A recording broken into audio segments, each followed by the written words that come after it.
12가지 잡곡이 골고루 한 팩에 한 끼 한 팩, 12가지 잡곡이 한 팩에 마당새 잡곡.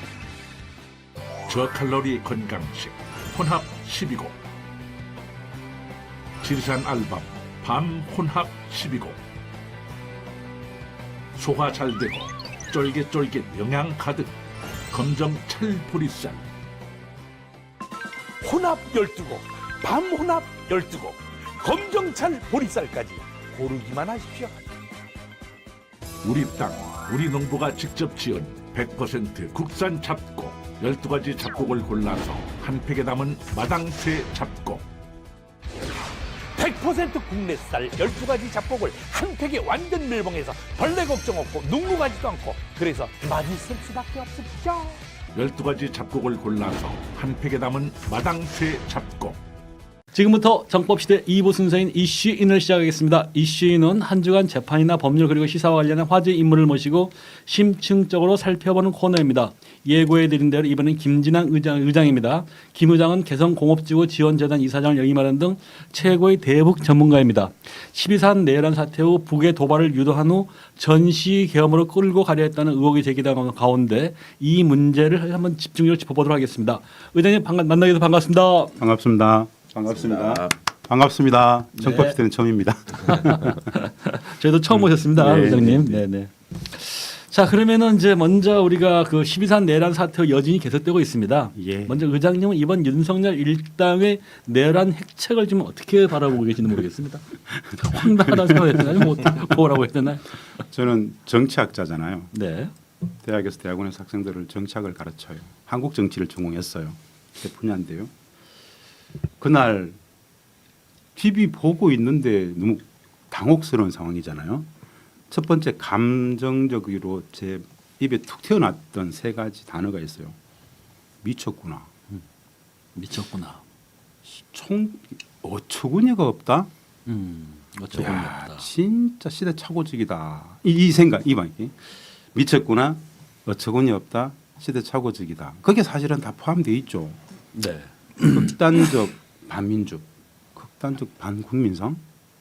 대한민국 민주공화국인데 대통령이 모든 권력은 국민으로부터 나온다는 거 다 알 텐데 대통령 스스로 주권 재민의 민주주의를 부정하고 있구나. 뭐지죠? 진짜 뭐지? 하여튼 뭐 어처구니 없음과 당혹스러움, 그리고 결론적으로 아 진짜 미쳤구나라는 생각.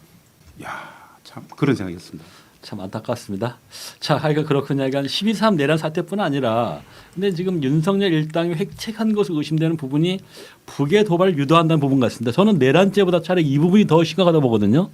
예. 특히 노상원의 수차 등을 근거로 외환 유치 또는 이적죄가 거론되고 있는데 오늘 한번 이 부분을 좀 집중적으로 짚어보도록 하겠습니다. 오늘 모신 네. 이유 사실 이거고요. 예, 예. 먼저 변호사님 먼저 네. 그 외환 유치죄와 이적죄에 대해서 설명 좀 부탁드리겠습니다. 네, 외환유치죄는 우리 형법 92조에서 규정하고 있습니다. 외국과 통모해서, 그러니까 이렇게 짜고 뭐 대한민국에 대해서 전단을 열게 하거나 외국인과 또 통모해서 대한민국에 항적한 자는 사형 또는 무기징역에 처해 상당히 이렇게 중형에 처하게 돼 있고 사형 무기만 이렇게 규정하고 있습니다. 이적죄 같은 경우는 전체적으로 간첩죄라고 보면 돼. 간첩죄인데 뭐 이적은 형법에서 자국의 군사상, 그러니까 우리나라의 군사상 이익을 해하거나 적국의 군사상 이익을 공여하는 범죄 행위를 이적죄라고 합니다. 그래서 이적 행위는 뭐 모병 시설 제공, 시설 파괴, 물건 제공, 일반 이적, 그래서 뭐 94조 형법 94조부터 99조까지 규정되어 있습니다. 네, 국가보안법에서도 유사하게 규정하고 있습니다. 네. 자, 그러면 저는 이제 궁금한 게 이제 우리 김진ang 의장님, 네. 윤석열 일당이 이제 국지전이나 전면전을 이제 일으킨 후에 전시 계엄을 끌고 가려던 이제 각종 증거 쏟아져 나오고 있지 않습니까? 네. 그러면 이제 이거는 윤석열이 외환 유치죄를 범했다는 합리적 의심이 가능한데 대북 전단 살포 우크라이나 파병 NLL 포사격 평양 무인기도 참으로 부지런하기도 전쟁을 획책했습니다. 그럼 먼저 네 가지 부분 살펴보겠는데 우크라이나 관련이거든요. 이 부분 보면은 이제 더불어민주당 그 김민석 수석 최고위원이 지난 10월 17일 날 네. 정확히 예측을 했더라고요. 외환 유치를 경고한 바가 있는데 신원식 한기호 문자를 통해 이제 형법상 외환 유치 예비 의무인 전쟁 사주가 획책되는 주장인데 그 장면 잠깐만 보도록 하겠습니다. 네, 네. 전쟁 위기입니다. 신원식 한기호 전쟁 사주 문자의 본질은 한기호의 전쟁 사주 제안이 아니라 신원식의 긍정 답변입니다. 우크라이나와 협의로 북한군을 폭격해 심리전에 이용하고 참관단을 파견하자는 한기호에게 안보실장은 기다렸다는 듯 넵, 그렇게 될 것이라고 답했습니다. 이것이 핵심입니다. 비상대책회의까지 하며 진행 중인 음모가 한기호 문자를 통해 드러난 것입니다. 한기호가 들통공신입니다. 같은 날 국방장관은 국회 동의 없이 불가능한 분쟁지역 파병 계획을 밝혔고 대통령은 살상무기 지원을 언급했습니다.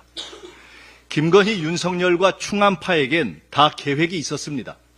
이들은 우크라이나의 불길을 서울로 옮기려고 합니다. 다 잘라야 합니다.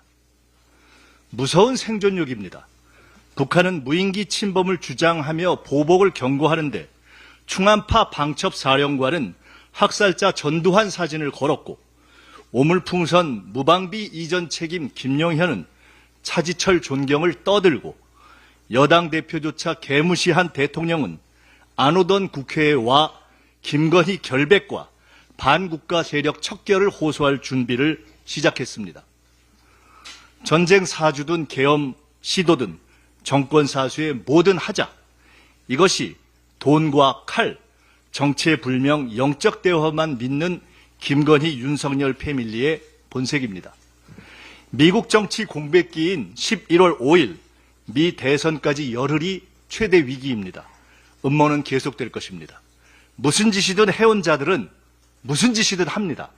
12.12, 5.18, 북풍 후에 김건희, 윤석열과 그 개, 충암파 정치검찰의 발악을 막아야 합니다.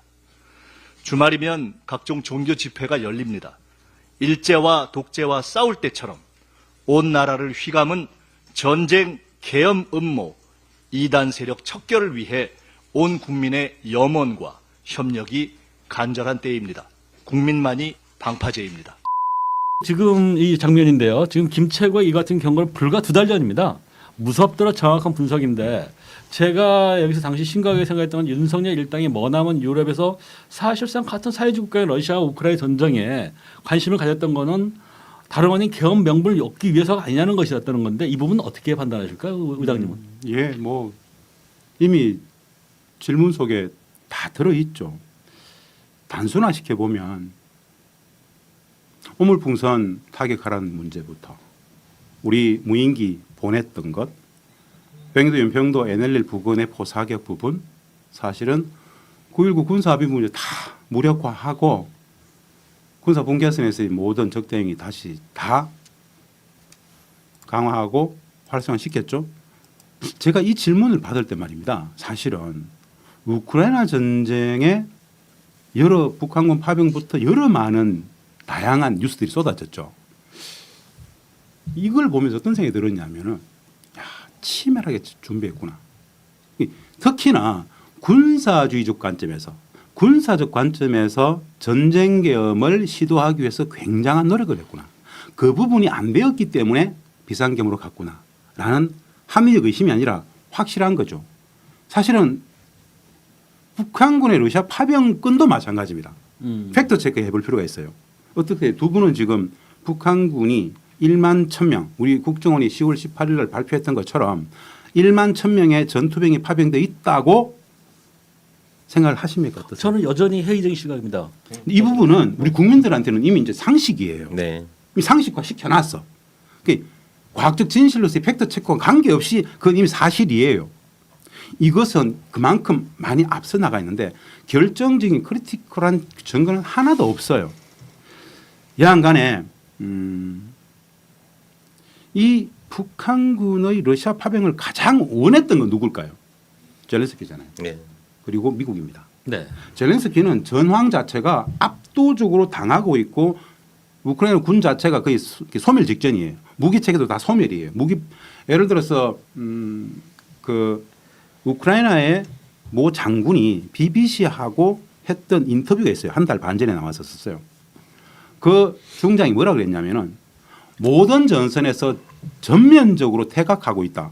왜 그러게 되고 있느냐. 우크라이나 전쟁이 왜 이렇게 우크라이나 패퇴하고 있느냐. 첫 번째 싸울 병사가 없다. 두 번째는 미사일이나 폭탄, 무기가 지금 거의 다 떨어졌다. 세 번째, 그러다 보니까 전부 다 탈영하고 다 도망간다. 총체적인 난국이죠. 이 상황 속에서 전 세계에서 자신들을 도와줄 수 있는 유일한 카드는 대한민국 군대라고요. 무기 체계부터 가장 잘 훈련된 병력들. 그런 측면에서 젤렌스키 입장에서는 북한군 파병만큼 큰 이슈가 없죠. 마찬가지로 휴전하지 않고 계속 전쟁을 장기적으로 끌어야 되는 미국의 입장에서는 아주 또 이 소스는 굉장한 소스입니다. 그런데 윤석열의 의도와 맞물렸죠. 우크라이나 전쟁과 관련된 많은 이슈들은 윤석열 입장에서는 전쟁 계엄의 여러 다양한 위기 국면들을 촉발시키기 위한 제재로 다 활용되었다라고 저는 보는 것이 정확할 겁니다. 앞에 보셨던 무인기 문제, 오물풍선 타격 문제, 그리고 대북 확성기 방송, 대북 전단 이 많은 것들은 말입니다. 북측으로 하여금 군사적으로 도발하라라는 외환 유도죄죠. 다 맞물려 들어가는 것들이죠. 지금도 우크라이나에는 우리 국방부하고 국정원 요원들 나가 있지 않습니까? 여전히 작동되고 있죠. 여전히 저는 이 내란과 관련된 다양한 작업들이 공작들이 진행 중에 있다라고 저는 봅니다. 그럼 오늘 지금 녹화하는 게 27일 현재인데요. 방송은 좀 월요일 날 나가거든요. 그럼 보면 오늘 지금 속보가 하나 나왔던 부분은 뭐냐면은 우크라이나에서 이제 북한군이 한 명 생포된 걸로 보인다.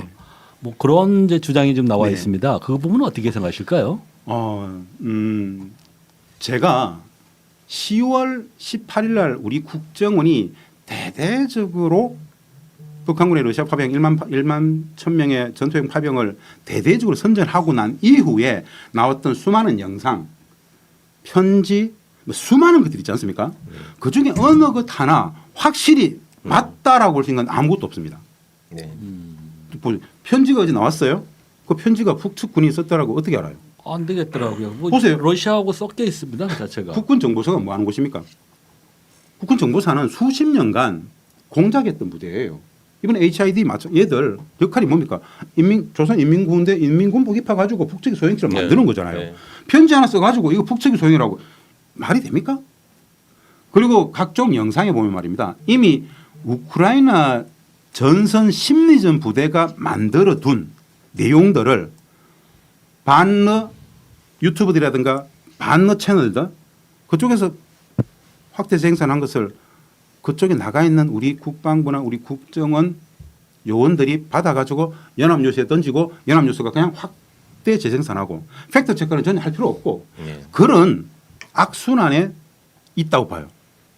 그러니까 우크라이나의 뭐 정치학자도 이야기를 하고 수많은 그 해외에 있는 이 누구죠? 더글라스 맥그리거.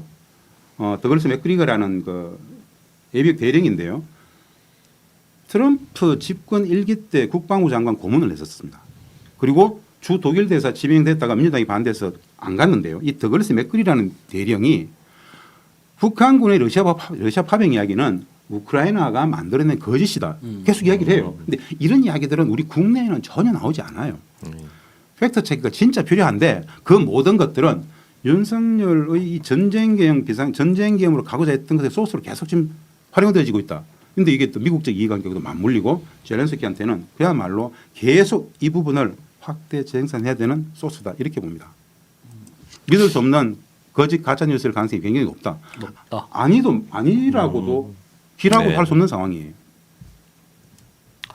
하여간 그 부분은 좀 더 시간이 지나야지 지금 이제 판단이 될 것 같고요. 일단 판단은 보류하도록 하겠습니다. 일단 그다음에 두 번째가 보면은 지금 트럼프 2기가 이제 시작이 되지 않습니까? 이제 불과 한 달도 안 남은 것 같은데요. 트럼프는 이제 자신의 취임과 함께 우크라이나 전쟁 종식을 자신하고 있는 것 같습니다. 이 부분은 어떻게 의장님 판단 어떻게 보고 계시나 모르겠습니다. 이게 우리나라 또 이런 계엄 상황과 어떻게 맞물려 들어갈까요? 사실은 이제 이 부분에 대해서 제가 아주 주도 면밀하게 좀 지켜보고 있습니다. 우리 국내에 소개되어지고 있는 트럼프에 대한 이미지는 복잡다양하죠. 그런데 트럼피즘 1기 집권, 2기 집권 4년 공백기를 가지고 다시 트럼프 2기 집권이 1월 20일 날 시작됩니다. 트럼프의 8대 공약 중에 핵심 공약 3개가 있어요. 한반도 평화의 문제와 딱 직결시켜 봤을 때 가장 핵심 공약이 뭐냐? 전쟁 종식 국방비 촉석 하나 있어요. 전쟁 종식 국방비 축소. 전 세계적 차원에서. 두 번째 네오콘 그리고 군산복합체. 네. 네오콘과 군산복합체를 개혁하겠다는 게 확실히 있어요. 세 번째는 북측과의 관계 정상화하겠다. 러시아와도 관계 정상화해야 된다. 기조는 뭐냐? 전쟁을 미국의 군사적 확장, 군사적 팽창을 중단하겠다는 뜻이에요. 마하가라 그러죠. 다시 미국을 위대하게라는 대선 슬로건을 만들었는데 그 말은 무슨 뜻이냐? 미국이 몰락하고 있다고 보는 것이죠. 미국의 일국 패권이 퇴조하고 있다. 근데 그 원인이 뭐냐? 트럼프는 아주 독특하게 이 원인을 어떻게 진단하냐면요. 미국의 일방주의, 군사적 일방주의, 군사적 팽창주의, 군사적 개입과 전쟁을 만들어냈던 전쟁 전략이 오히려 미국을 살찌웠던 것이 아니고 그 모든 이권들은 군산복합체, 네오콘들한테 다 주머니에 찾고 미국 국민들한테는 실제로 돌아온 게 아무것도 없다. 오히려 전 세계적으로 미국의 국가적 리더십 자체가 다 흔들리게 됐다. 한마디로 미국이 전 세계에서 악의 축이 되고 있다. 악의 축. 이유는 모든 전쟁에 다 개입했기 때문이다. 그렇기 때문에 나 이 전쟁을 끝내야 되겠다. 그리고 전 세계 800개 미군 기지들 차근차근 다 불러들여야 되겠다. 라고 이야기를 하고 있어요. 국방비 축소하고 전쟁 축소하겠다. 네오콘 MIC 군산복합체 개혁하겠다라는 단초가 뭐냐. 북측과의 관계 정상화예요. 지금까지는 북을 전쟁 중에 있는 적으로 간주하고 동아시아 태평양 전략을 짰단 말입니다. 이 모든 것들 연간 미국의 국방 예산이 얼마냐면요. 순수 국방 예산은 1,100조, 광해적으로 하면 1,800조입니다. 이게 전체 미국 정부 예산의 20%예요. 국방 예산이요. 전체 정부 예산의 20%를 매년 국방 예산을 쓴단 말입니다. 근데 이 돈들은 누구한테 갈까요? 군산복합체, 네오콘들한테 것입니다.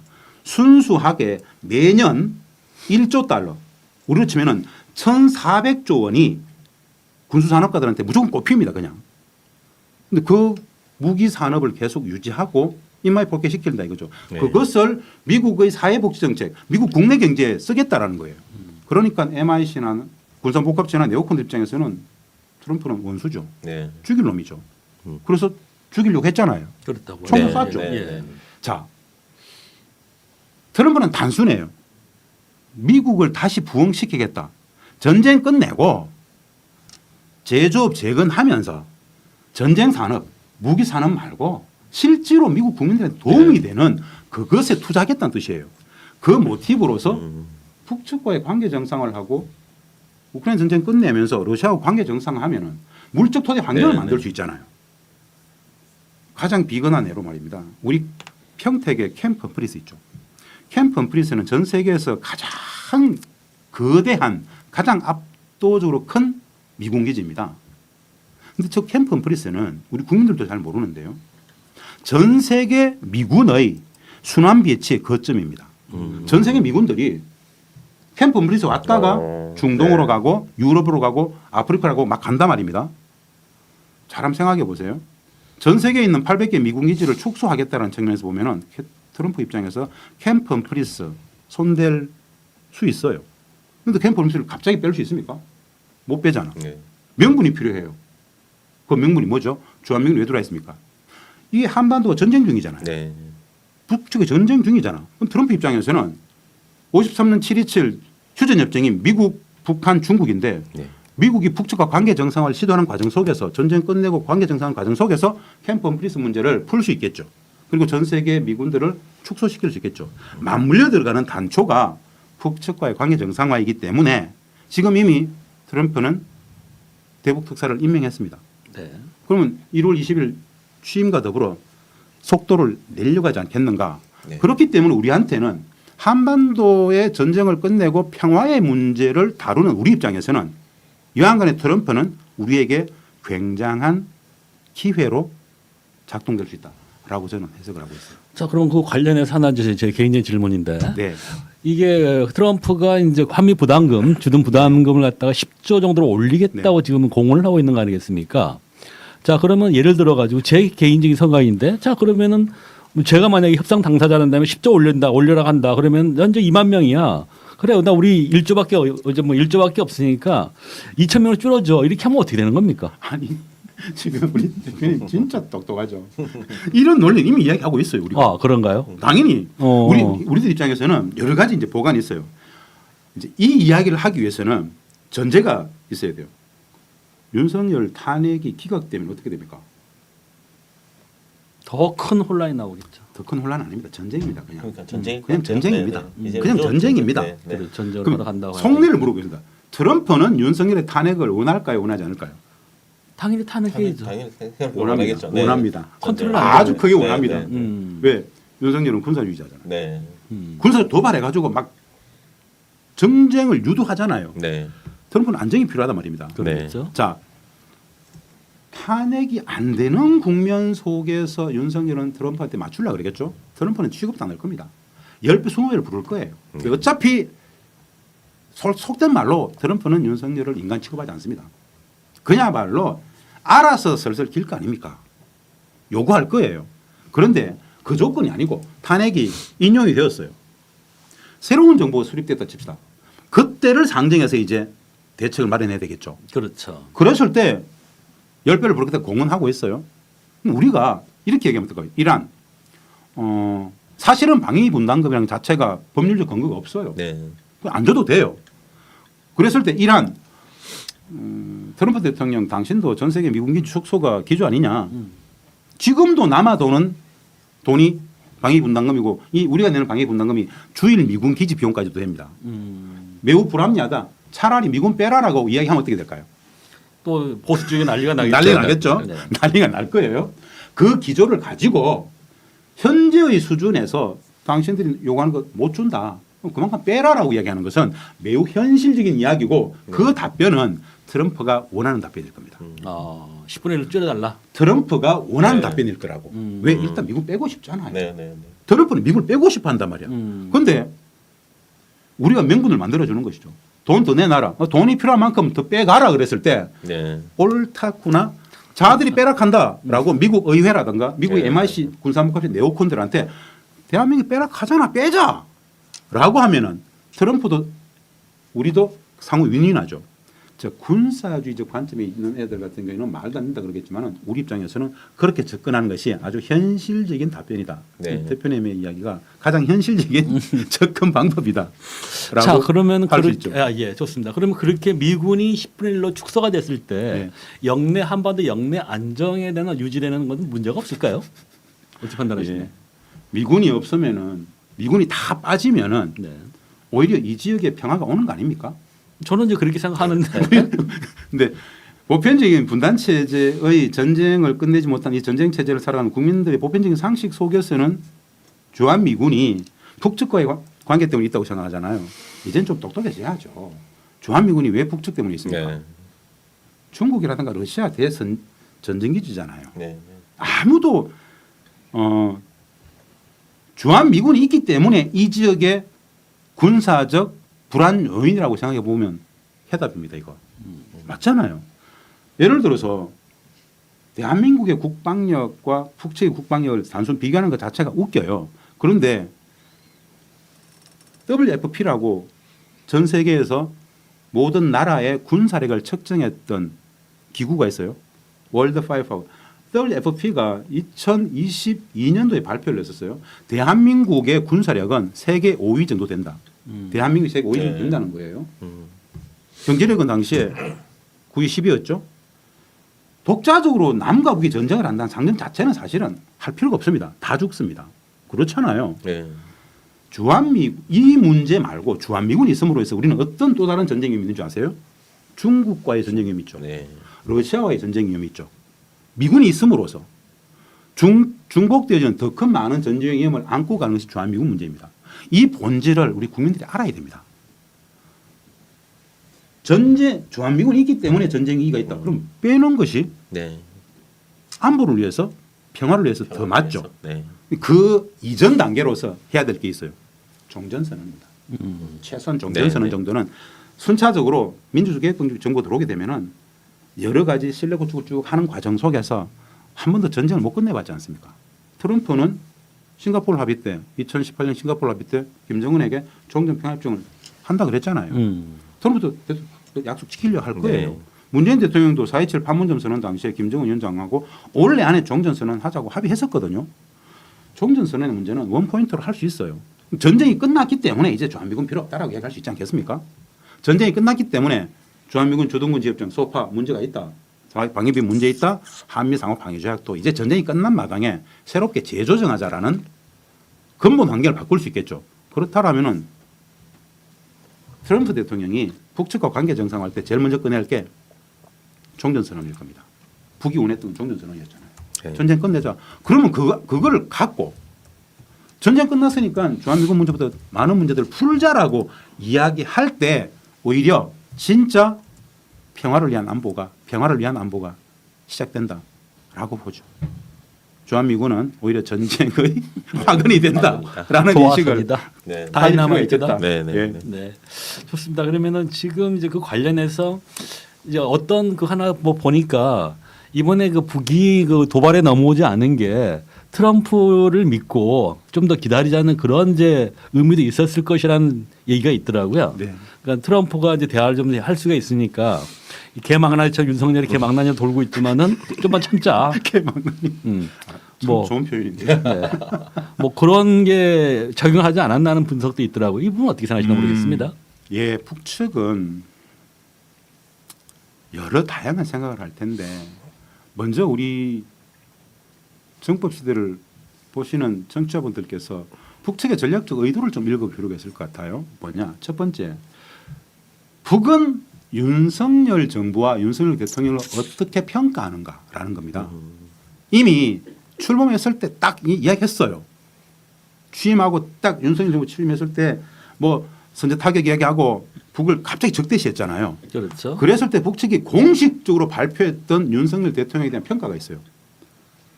남측의 윤석열 정부의 정책을 논하기 전에 우리는 윤석열 인간 자체가 싫다 그랬어요. 인간 자체가. 이거는 북을 연구하는 북한 학자 입장에서 말씀드려보면요. 윤석열 인간 자체가 싫다는 건 무슨 뜻인 줄 아세요? 윤석열과 그 가족들의 윤리 도덕은 이미 논할 바가 아니다. 네. 그러니까 이건 또 다른 치명적인 저겁니다. 어떻게 저런 인간이 대한민국의 대통령이 될 수 있지라는 것까지 확장이 됩니다. 네. 그러니까 정책을 논하지 않겠다는 거예요. 그런 상황 속에서 소위 말해서 최근에 전쟁 계엄을 유도하기 위해서 무인기를 보냈다. 오물풍선 공중 타격을 유도했다. 백령도에서 포사격을 한다. 많은 실질적인 전쟁 유도 행위와 관련해서 북은 어떻게 볼 것이냐. 명료합니다. 결코 말려들지 않겠다. 그걸 우리는 전략적 인내라 그래요. 네. 보세요. 왜 미국이 윤석열이 소위 말하는 수방사, 특전사, 방첩사, 옛날에 기무사, 국군정보사만 동원할 수 있었느냐. 이거는 대간첩작전용으로 국방부 장관, 대통령이 마음껏 할 수 있어요. 다른 부대들은 예. 주한미군의 통제를 받는다. 통제를 받아요. 미국은 이 계엄 상황이 내지는 비상계엄 내란에 관련된 많은 것들을 다 보고 있었어요. 마지막까지 군대 동원을 동의 안 해줬었어요. 왜냐? 무인기를 보냈을 때 북측이 공식적으로 김여정 부부장이 어떻게 발표했느냐? 1차, 2차 우리 다 보고 있었다. 3차 또 보냈다. 항적을 다 사진 찍어서 발표했죠. 예. 그건 예의주시하고 있었다는 거죠. 사진까지 다 찍었어요. 그러면서 이거 10월 1일 날 국군의 날 동원됐던 그 기종이며 쫙 설명을 했어요. 그러면서 공개 발표가 뭐였느냐. 우리는 최전선 부대 최전년의 8개 포병 여단에 전시 군대를 이미 투입시켰다. 즉 평소에는 민정경찰이거든요. 예. 전시가 되면 전시 부대를 보냅니다. 이미 부대를 보냈고 넘어오면 이제 다시 네 번째 보내면은 포를 쏘겠다고 이야기했었어요. 네. 그러면서 이 모든 책임은 누가 져야 되느냐? 주한미군이 책임지라고 이야기해놨어요. 마지막에. 그렇죠. 마지막에. 주한미군이 네. 책임져라 그랬어요. 그때 미국 입장에서는 굉장히 놀라운 일이죠. 그거는 미국을 때린다는 이야기거든요. 예. 너네들이 이거 다 방주하고 있어. 실제로는 지금 너네들 즐기고 있지. 이후에 어떤 모든 상황이 있더라도 우리는 평택이든 미군을 과방주장했다는 이런 엄포였어요. 그러니까 합참을 통해서 주한미군 사령관은 다른 부대들의 동원을 절대 네. 용납할 수가 없었죠. 그랬기 때문에 여러 파장이 있었다고 봅니다. 이런 상황들이 트럼프 대통령이 집권하는 순간 삽시간에 바뀌게 될 것이다. 그래서 미국의 국무성이든 CIA든 주한미군 사령부든 한반도 전략을 짜는 단위에 있는 네오콘들은 트럼프 대통령이 집권하기 전에 전쟁적 위기의 구조에 함몰시키기 위해서 굉장히 많은 장난을 칠 수 있다. 며칠 남지 않았지만 오히려 전 그게 굉장히 불안하다. 이미 이제 윤석열의 비상계엄은 좌절되었지만은 트럼프를 괴롭히기 위해서 작업할 수 있는 마지막 위험한 요소가 또 남아 있다라는 정도로 말씀 좀 드리고 싶어요. 네. 좋습니다. 하여간 이제 뭐 우크라이나 전쟁이 그러면은 지금 이제 그 불길이 우리 한반도에 번지지 않게 하기 위해서는 어떻게 해야 될까요? 지금 현 단계에서는. 진짜 다른 게 아닙니다. 우리 다 알아요. 태진이 평화예요. 근본 조건입니다. 네. 근본 조건이에요. 윤석열이 이게 대통령 직위에 있다는 것 자체가 가장 불안정, 전쟁력이 가장 불안정 요인입니다. 방금 말씀하신 혹시 들으셨습니까? 저는 지금 이 뉴스가 확산이 안 되고 있는데 굉장히 살뜰리는 한 가지 요소가 있어요. 그게 뭐냐 하면은 2주일 전에 우크라이나가 러시아 쿠르스크 지역에다가 장거리 미사일을 발사했습니다. 바로 에이테컴스라는 미사일이었습니다. 에이테컴스 이 잔해가 러시아가 수거해가지고 조사를 했어요. 이게 뭐냐면은 2002년도에 미국의 록히드 마틴인 대한민국 부대에 공급했던 겁니다. 예전에 러시아의 국방부 차관이 뭐라 그랬냐면요. 러시아를 향하는 살상 무기를 제공하는 나라도 교전국이라 그랬거든요. 네. 네. 무슨 뜻이냐면은 윤석열은 분명히 우크라이나에 살상 무기를 안 줬다고 언론에 발표했었습니다. 네. 그런데 사진이 나왔어요. 명료하게 나왔어.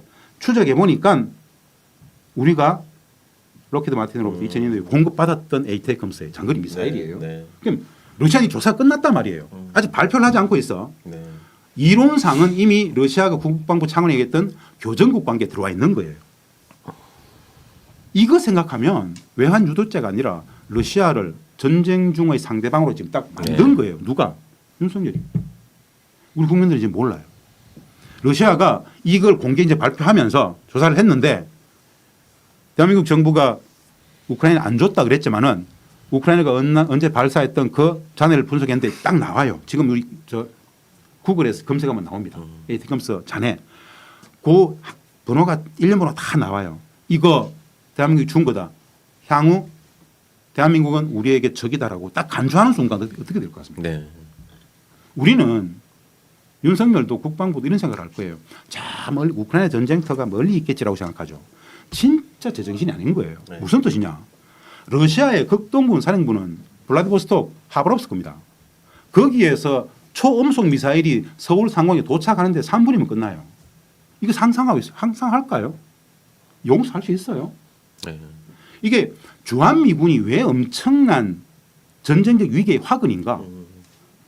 중국과 러시아의 최전선 부대로 대한민국이 있기 때문에 네, 네, 우리가 네. 의도치 않는 전쟁에 말릴 수 있지 않습니까? 근데 윤석열은 우크라이나에다가 장거리 미사일 에이테컴스를 주고 썼기 때문에 러시아가 우리를 교전국 딱 선언하는 순간 아마 경제적 제재가 가장 클 거예요, 분명히. 대한민국의 수많은 경제 자원들은 러시아부터 들어온단 말입니다. 그런 측면에서 보면 이미 러시아의 처분만 남은 거예요. 어떻게 발표할지. 그래서 매우 엄혹한 또 다른 위기가 존재한다라고 보셔도 무방할 것 같아요. 그러니까 지금 우크라이나 전쟁이 우리나라 불길을 번지지 않게 하기 위해서는 윤석열 퇴진밖에 길이 없다. 다른 방법이 없어요. 오로지 지금 하나. 그게 안 되면 네. 네. 만약에 탄핵이 기각된다라든지 되면은 네. 러시아는 무슨 판단을 할 거예요. 네. 네. 러시아는 지금 계속 A주하고 있거든. 언제부터 A주 했느냐? 잘 한번 생각해 보세요. 북한군의 러시아 파병 1만 1,000명 파병을 이야기했을 때 우리의 시각이 아니라 푸틴의 입장 그냥 되어보세요. 이것들이 지금 뭔 짓을 하고 있는 것이지? 무슨 작업을 하려고 할까? 북한과 러시아 파병을 계속 전 국민들한테 기정사실화 시켜놓고 지금 저들은 무슨 장난을 치고 있을까라는 생각을 하는 입장에서는 교전국 관계에 들어가는 겁니다. 그래서 윤석열 탄핵이 많이 기각되는 순간 그때부터 러시아는 네. 아 이거 손을 봐야 되겠다고 한 네. 거예요. 그런데 탄핵이 되는 순간 아 바뀌겠다. 네. 그렇게 합리적 판단을 하려고 하겠죠. 소련, 러시아도 확전을 원하지는 않아요. 결코 원하지 않죠. 그런 측면에서 우리 입장에서는 윤석열 탄핵 자체가 평화다. 이건 절대 진리로 가야 된다.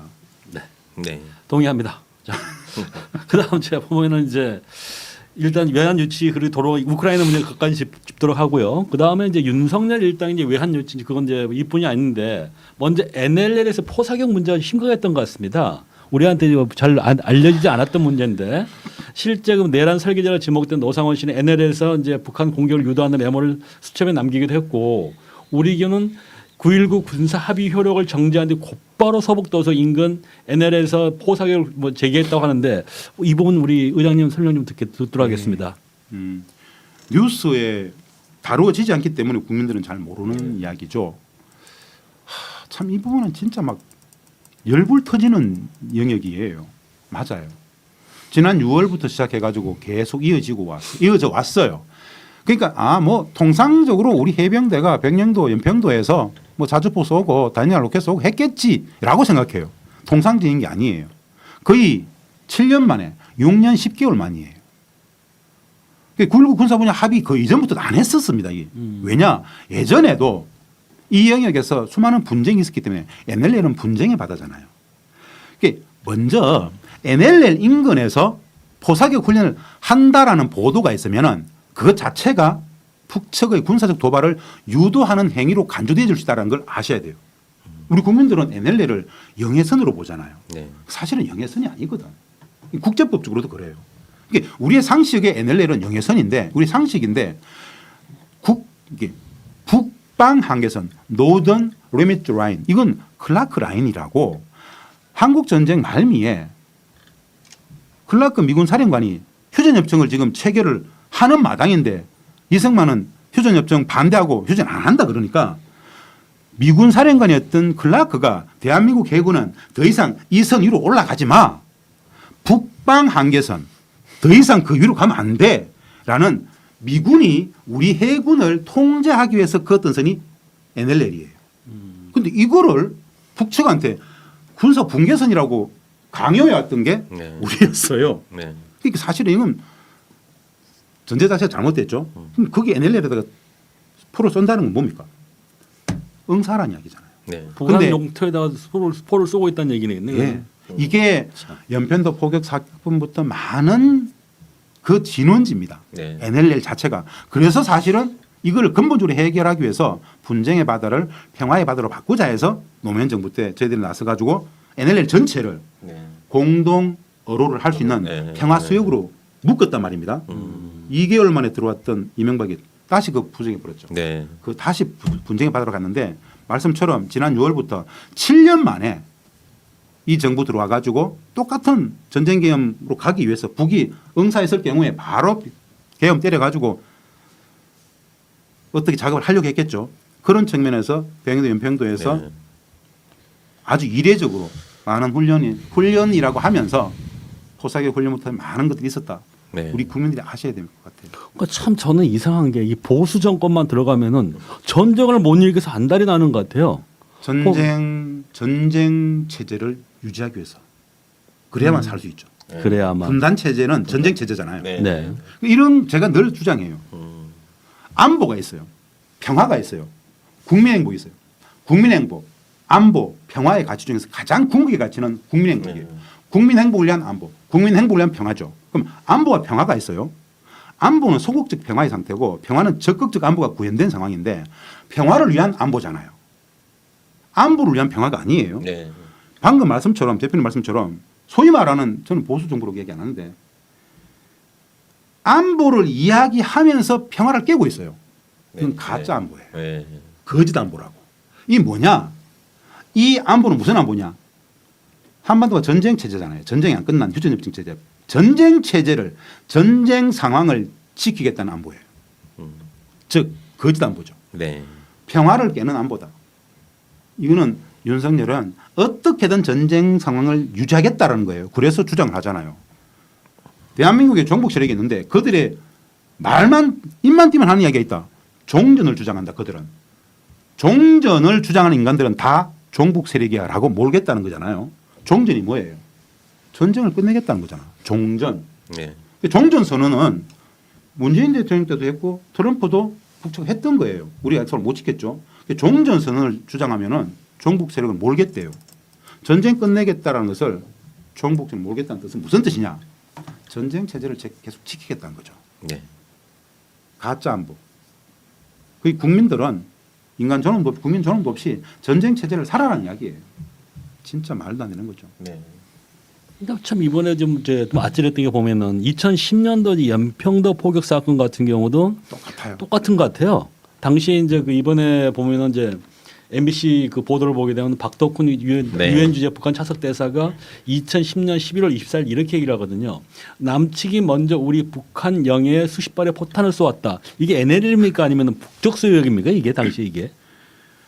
2010년 연평도 포격 사건 있을 때 저는 어디에 있었는 줄 아세요? 개성 아니었어요? 개성에서 대북협상 단장하고 있을 텐데요. 네. 그날 사건이 있었어요. 연평도의 사건이니까 개성에서 실시간으로 모르잖아. 한창 협상하고 있었어요. 남쪽에서 긴급 연락이 왔어 사무실에서. 네. 빨리 관리원이 복귀하라. 협상장은 다른 데 있거든. 개성 그 공단 안에. 네. 빨리 복귀했어요. 전화를 받았어요.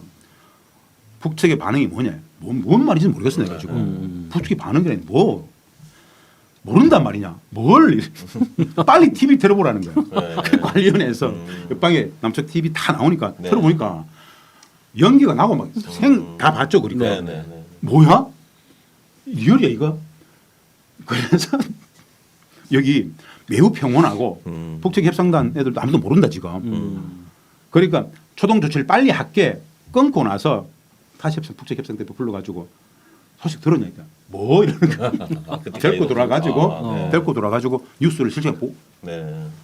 막 보더니 뭐야? 우리는 매뉴얼이 있거든. 네.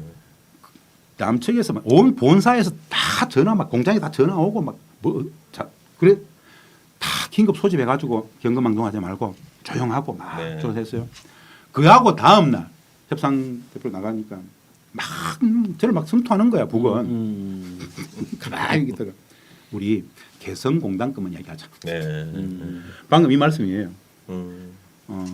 분명히 자기들은 3차 경고했다는 거야. 세 차례 경고했다는 거야. 네. 자기들 영해로 쏘고 있다. 하지 마라. 쐈다. 너 하지 마라. 또 쐈어? 우리 가만히 있지 않겠어? 네. 쏴버렸어. 3차 경고. 이번에 뭐 그네들이 설정해둔 영해 침범했다는 것들은 북측의 또 주장이고. 네. 왜냐하면 남과 북이 합의한 영해선은 없기 때문에. 네. 우리는 NLL이라고 그러고 그들은 또 그들 영해선이 있어요. 이미 중첩 때 서로 주장이 다르죠. 중요한 건 북측은 하지 마라 세 번 했는데 했다라는 거지. 그래서 사실은 남북 관계를 네. 파탄시켰죠. 누가? 이명박 정부가. 이명박 정부. 이명박 정부가. 네. 그건 하나의 명분이었어요. 빌미. 얼마나 쉬워요. 그러니까 궁금했던 게 당시에 이제 이런 설이 있더라고요. NLL 남쪽으로 쐈냐, 의도적으로 북쪽으로 쐈냐. 이건 뭐 당시에 뭐예요 이건? 다시 말씀드리지만 네. NLL과 우리가 이야기하는 NLL이라는 영해선과 북측이 설정한 영해선은 중첩된단 말이에요. 중첩된단 말이야. 그러니까 우리의 입장에서는 우리 영해고 북측의 입장에서는 북측의 영해야. 그래서 이 질문은 우리끼리는 가능한 이야기야. 그런데 북측은 그때 뭐라 그랬느냐? NLL 입으로 쐈다고 했어요. 근데 NLL은 가면은 선이 있지 않아요. 그렇죠. 네. 바다에는 선이 네. 없잖아. 그렇죠. 네. 그냥 윤곽상 이렇게 보는 거야. 네. 근데 어디에 쐈는지 아무도 몰라. 쏜 놈만 알잖아요. 네. 근데 북측은 3차 경고했을 때 분명히 NLL 입으로 넘어왔다고 얘기했거든. 네. 그건 또 북측의 주장이라고 얘기하면 되잖아. 네. 그만큼 분쟁의 바다라는 것 자체가 네. 남북 관계를 파탄시키기 위해서는 NLL만 건드리면 됩니다. 이번에 딱 거기 건드렸던 거 아닙니까? 근데 안 말려들어요. 왜? 북은 인간 자체 싫다 그랬잖아요. 사실은 네. 그냥 북측의 군사적 행동을 유도하는 행위로 보기 때문에 네. 전략적 인내로 가고 미군이 책임져라고 계속 얘기했죠. 그런 측면에서 진짜 시니컬하게 말씀드리면 이런 정부 하에서는 그나마 전작권을 미국이 갖고 있어가지고 그나마 다행이에요. 네, 다행이에요. 그나마. 네. 네. 네. 이런 참 참 측은이 없는 예, 네. 그렇죠.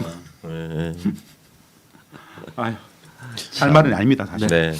자, 그러면 이제 또 이번에 그 심각했던 봤던 부분이 지금 이제 드론 사령부가 좀 조용하다는 게 지금 이상하거든요. 이제 이 드론 사령부가 이제 백령도에서 날렸던 평양 무인기 문제인데 북은 이 문제와 관련해 지난 10월 8일 밤 11시 25분 백령도를 출발해 이후 북한 서해안 쪽을 거쳐 남포시 북서쪽으로 진입해 9일 새벽 1시 35분에 평양 상공에 착륙했다고 주장했거든요. 이 부분 우리 의장님 어떻게 바라봤나 모르겠습니다. 사실이죠. 음. 왜냐하면 이미 언론에도 많이 다뤘더만요. 네. 1차, 2차 무인기 보낸 거 네. 김용현 지시 네. 네. 국군정보사가 하는 역할입니다. 국군정보사는 시민정부대가 하잖아요. 그 3차 때를 이제 김여정 부부장이 네. 항적 네. 그리고 지도 딱 꺼내놓고 백령도 출발해서 북측의 서해 있는 초도를 지나가지고 남포에서 평양으로 들어갔더라고요. 그러면서 항적에 있는 무인기를 사진을 다 찍었어요. 네. 그 사진을 몇 쫙 공개하면서 우리 10월 1일 날 국군의 날 행사 때 네, 나왔던 네. 동일한, 네. 그거하고 똑같아. 네, 네. 신원식 당시의 국방부 장관 지금 안보실장가 있죠. 네. 그 국방부 장관이 국군의 행사 하기 전에 이 국군정보사 무인기 부대 시찰했던 사진하고 똑같이 다 네. 나왔었어요. 그러니까 빼도 박도 못하지. 그러면서 김여정 담화가 뭐냐. 이 모든 행위에 대해서 우리 예의주시하고 있다. 그래서 인민군 8개 포병여단을 전시편대를 사격 준비태세 돌입시키겠다. 돌입시킨다. 그리고 다시 네 번째 보낸다라면은 그 이유는 우리는 책임 못 진다. 바로 선전포고로 간주하겠다. 이후의 모든 책임은 주한미군이 져야 된다. 주한미군이 책임져라. 이게 마지막 성명이었어요. 네. 중요한 건 그런 식으로라도 억지로라도 군사적 충돌, 국지전을 유도하려고 했다라는 것이죠. 그런데 기억나시는지 모르겠는데요. 지난해 5월에 아주 큰 사건이 있었어요. 뭐냐면 잠시 언론에 공개됐었습니다. 대한민국 윤석열 정부가 정상회담하고 외교부 장관, 국방부 장관 보냈을 때 뭐라고 미국에다가 요구했던 게 있어요. 국지전 정도는 우리가 좀 할 수 있게 해달라. 네. 이미 2023년 네. 상반기에 작년. 네. 미국 가가지고 국지전 정도 우리가 좀 하게 해달라라고 했는데 미국이 no. 네. 무슨 소리 말도 안 돼. 왜? 북은 우리를 때리겠다 그러는데 지금 미국을 때리겠다는데 네. 무슨 말도 안 돼. 북이 계속 얘기했었거든요. 한반도에 국지전은 없다. 오늘 국지전은 내일 전면전쟁이다. 미국이 포함되는 전면전에 그랬었어요. 그러니까 국지전이 없지. 그래서 그때도 네.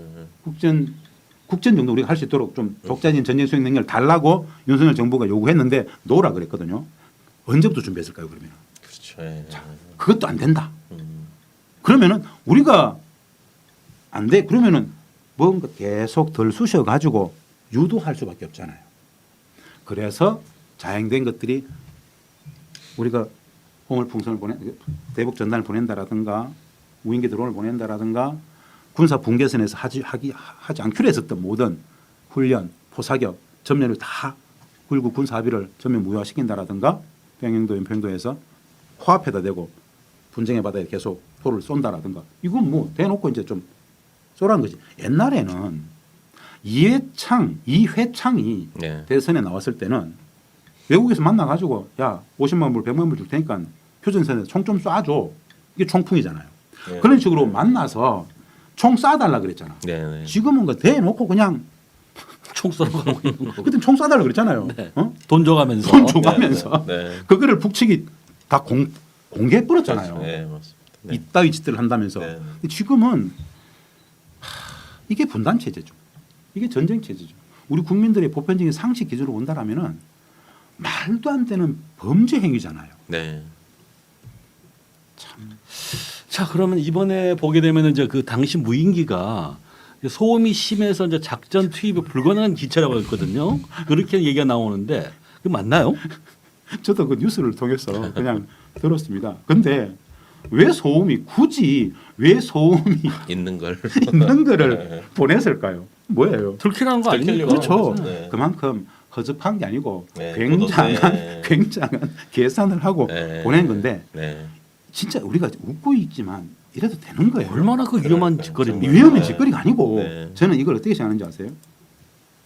인간의 존엄성, 5천만 국민의 생존권, 주권 이 전체를 무지막지하게 부정하는 행위잖아요. 네. 인간이 아니다. 짐승에 가까워요. 어떤 짐승인 줄 아세요? 나만 아니면 돼. 네. 국민들이 나가더라도 죽고 나든 우크라이나 보세요. 우크라이나. 지금 전체 인구 2,400만 중에 45%가 나라를 떠났어요. 지난 2년 정도의 지금 시간 동안 약 200만의 사상자, 군인들만. 네. 사망자만, 현역 군인 사망자만 60만입니다. 그게 지금은 우크라이나인데 이런 윤석열 집단의 이 미친 짓거리 때문에 지금 당장 엊그제 우리의 현실이 될 수 있었어요, 사실. 네. 네. 그런 걸 생각하면 막 전 분노가 일어요. 용서가 안 돼요. 짐승보다 못하다고 저는 봅니다. 그러니까 이제 또 보수에서 바라보는 시각은 뭐냐면은 절대 전쟁 안 난다는 거예요. 그러니까 신원식이도 그때 뭐 질문하다 보니까 북 전쟁 뭐 안 일어납니다. 그리고 제가 알고 있는 또 육사 출신 장군이 계시는데 예비역 장군이신데 이분도 만나 술자리 하시는데 말씀하는데 절대 전쟁 안 일어난다는 거야. 김정은이 자살하려고 하지 않는 이상은. 근데 김영훈이 절대 기염 안 한다는 거. 자, 그럼 만약에 저번에 그 예. 김 여정이 마지막 경고를 했지 않습니까? 거기서 한 번 더 선을 넘었다면 어떻게 됐을까요? 한 번 더 무인기가 들어갔다.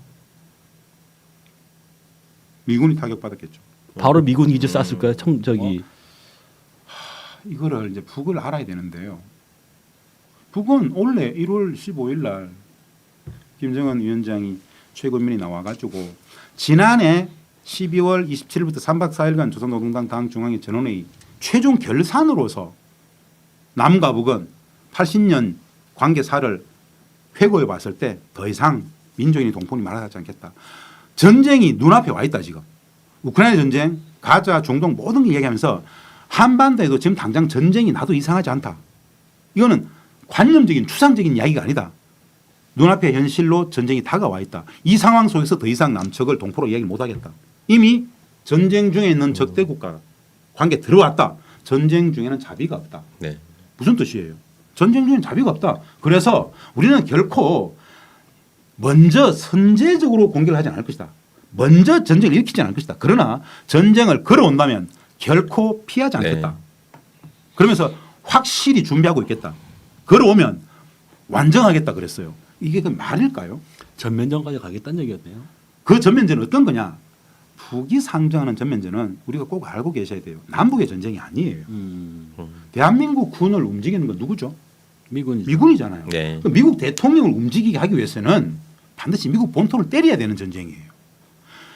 북이 가장 싫어하는 전쟁이 뭐냐? 남과 북만 하는 전쟁이에요. 그러면 미국과 일본이 팔짱 끼고 얼마나 좋아하겠어요. 북측이 상정하는 시어트 전쟁 권역 자체가 미국 본토가 100% 포함이 됩니다. 그리고 네. 오키나와, 괌, 알래스카, 하와이 남측은 기본이고요. 그러면은 북측이 왜 화성 19 앞에다가 탄두, 사코파기, 파라멘 32개 올려서 쏴버리면은 아마겟돈이죠, 아마겟돈. 네. 1차적으로 바로 미국 본토를 쏘겠습니까? 가장 먼저 때릴 곳은 제가 추론한다면 미국의 태평양 전략의 가장 거점이 어디냐? 괌이에요. 괌. 네. 네. 태평양 전략의 모든 핵 관련 다 괌입니다. 그다음에 미드웨이, 하와이 그리고 태평양 사령부가 있는 캘리포니아죠. 1차 타격 대상들이 여기죠. 오키나와를 비롯해서. 한국 전쟁에 바로 도는 게 오키나와 괌이란 말입니다. 캠프는 기본이겠죠. 그럼 1차 타격 대상들 때려놓고 생각하겠죠. 확전할래 말래. 그럼 우리를 때리겠습니까? 캠프 브리스, 괌, 오키나와 정도 때려놓고 확전할래 말래라고 이야기하겠죠. 네. 그 정도 되면은 우리는 없는 거죠. 음. 없는 거죠. 그런데 그런 정도 되면은 젤렌스키처럼 영구 집권을 꿈꾸겠죠. 그렇게라도 비상 전쟁을 만들어 놓고 네. 네. 비상계엄. 뭐 자기는 앞으로 선거도 없이 영구 끝끝내 대통령. 끝끝내 네. 그런 미친 짓이죠. 진짜 미친 짓이죠. 그러니까 국민 주권도 모르고 민주주의도 모르고 국가도 모르고 뭘 무도하고 무모하고 무지한 진짜 총체적 무에 입각해 있는 게 거의 악마의 전 가깝다고 봐요. 무지가 만든 악. 좋은 말씀이고요. 자, 그러면 이제 북이 이제 계속 그 윤석열 일당이 이 같은 이제 도발에도 불구하고 이례적으로 인내를 했던 것 같습니다. 이 부분 우리 의장님 판단은 어떤 거고 다음 전망은 어떨까요? 앞으로도 북이 이렇게 인내를 할 거였다고 생각하시는지. 전략적 인내라 그러죠. 그거를. 그럼 그 기준은 명확해요. 뭐냐? 인간 취급을 하기 싫었는데 계속 걸어와요. 그게 말려드는 것 자체가 똑같이 되는 거잖아요. 그런데 북이 가장 예의주시한 한 영역은 있어요. 미군이 움직이는 거 안 움직이는 거. 그것에 대해서 얼럿하지. 네. 우리 군이 독자적으로 뭐 하는 거에 대해서는 그냥 안 말려들 거예요. 어떤 상황? 평양을 직접 때리지 않는 한. 우리 군이 진짜 평양을 직접 때릴 수 있을까요? 네. 그거는 이제 미국 전체를 걸어야 되는 거예요. 네. 합참은 못 할 거예요. 합참은 제가 보기에 작전 쪽에 있는 우리 군인들 합참은 주한미군 사령관이 말을 듣지 대한민국 대통령 얘기를 안 듣습니다. 특히 현 안 들을 거예요. 네. 그래서 그런 없을 것이다. 북의 입장에서는 이제 트럼프가 1월 20일 날 취임해서 이제 시작이 된단 말입니다. 요 기간을 진짜 얼릇할 겁니다. 초비상 상황이에요. 왜? 이미 드러났잖아.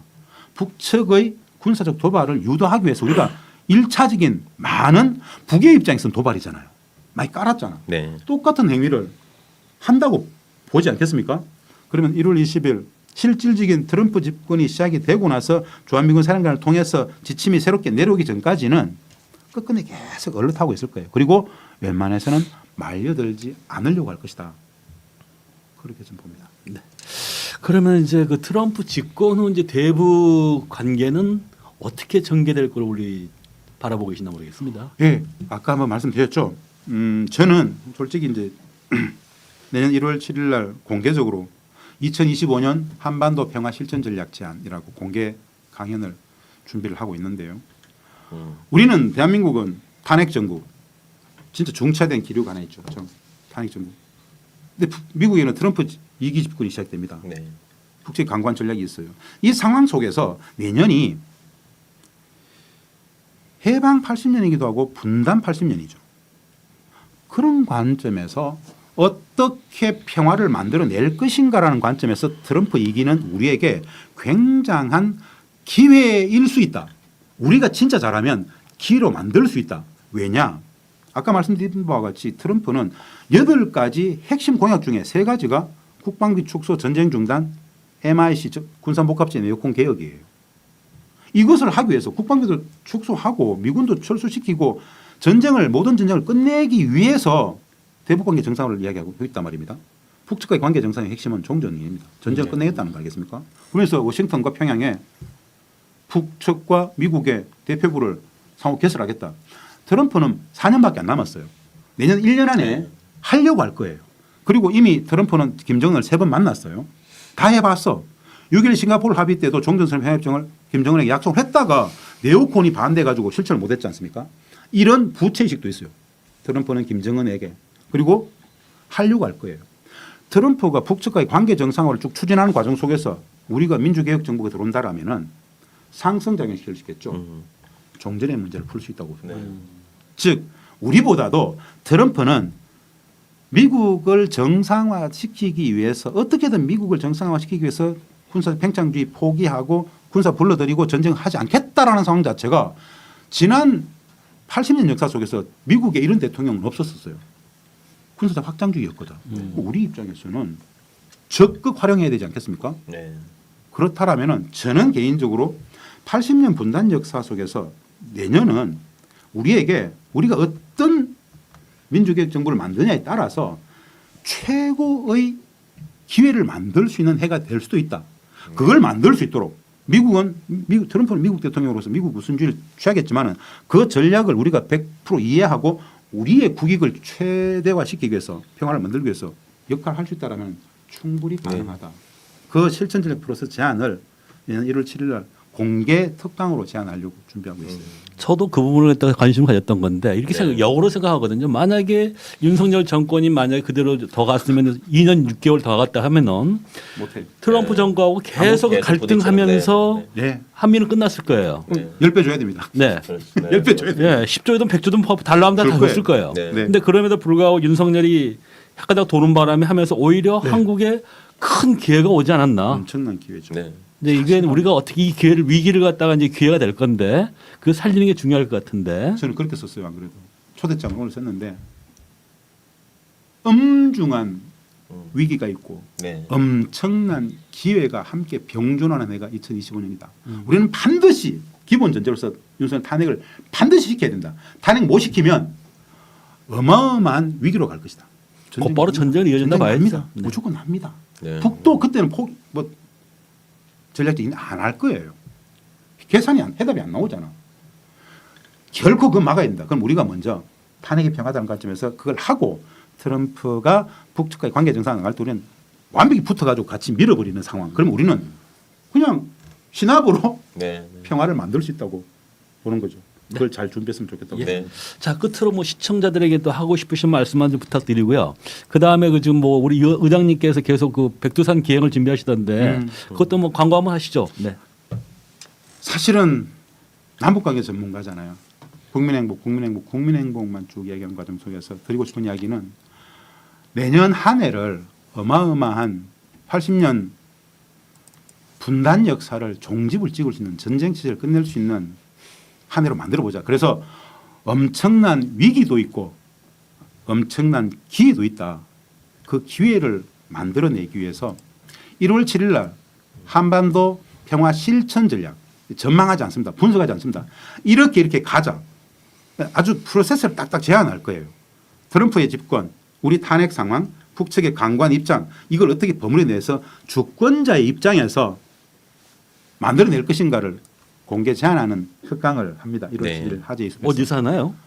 1월 7일 6시 반에 충무로에 있는 하재의 숲이라고 있습니다. 그 네. 공개 강연장이 있습니다. 그곳에서 여러 단체들이 공동 주최하고 제가 제안하는 그런 특강인데요. 네. 오랫동안 뭐 청와대 근무하면서 대북 정책하면서 평화체제 담당관 하면서 만들었던 많은 고민들을 내년에 한번 분단 80년, 해방 80년을 그렇게 넘어가서는 안 된다. 그래 제안하는 자리 이것을 좀 많이 공유하고 싶고요. 이 탄핵이 성공하기 전까지는 아무것도 할 수가 없어요. 어떻게 백두산을 갈 수 있겠습니까? 네. 어떻게 다른 걸 할 수 있겠습니까? 그래서 탄핵 정국이 좀 이렇게 좀 진정되고 반드시 탄핵을 시켜야만 우리에게 온전한 자유가 있을 수 있다라는 관점에서 탄핵 정국 매진하기 위해서 여기에 다 올인하고 있습니다. 우리 변호사님 뭐 여쭙고 싶은 게 있나 질문? 너무 말씀 다 궁금한 점을 쏙쏙 너무 잘 설명. 평소에 다 아시는 내용이었어요. 아, 네, 아닙니다. 저도 예. 네, 너무 정말 쉽게 또 이렇게 잘 설명해 주셔가지고 네. 자, 좋습니다. 오늘 나오는데 50대 중년 여성분이 걸어가면서 휴대폰 통화를 하면서 미치광이 때문에 환율이 급등한다고 크게 화를 내는 걸 봤습니다. 미국에서 공부하고 있는 딸 학비를 보내야 하는데 돈이 많이 들어간다는 분노였습니다. 예. 큰 파도 뒤에는 작은 파도와 이어지는 게 이치입니다. 이걸 여파라고 합니다. 한 미치광에 의한 12.3 내란이라는 큰 파도 뒤에 작은 파도가 이어지고 있습니다. 한덕수의 헌재 재판관 임명 거부, 국민의 진, 권성동의 망한 뒤 그 여파라고 할 것입니다. 우리의 민주주의는 그러한 숱한 파도와 여파를 이겨내며 현재 이른 것입니다. 또한 여파는 잦아지다 소멸되는 게 이치입니다. 윤석열은 물론 한덕수나 권성동류의 세력은 그 여파처럼 소멸될 것입니다. 오늘 출연해 주신 김진양 상임의장님 감사드리고요. 이상으로 정법시대 11회차 방송을 마무리하도록 하겠습니다. 감사합니다. 고맙습니다. 감사합니다. 100% 한우. 맛있는 내장이 한가득. 한우 내장탕을 한가득 즐긴다. 한우 내장탕이 한가득 온다고? 가득 한가득 한우 내장탕. 600g, 800g, 무려 1kg. 인심 좋게 한가득 푸짐하게 기가 막히게 3인분 뚝딱. 가장 푸짐하게 경제적으로 먹는 비법.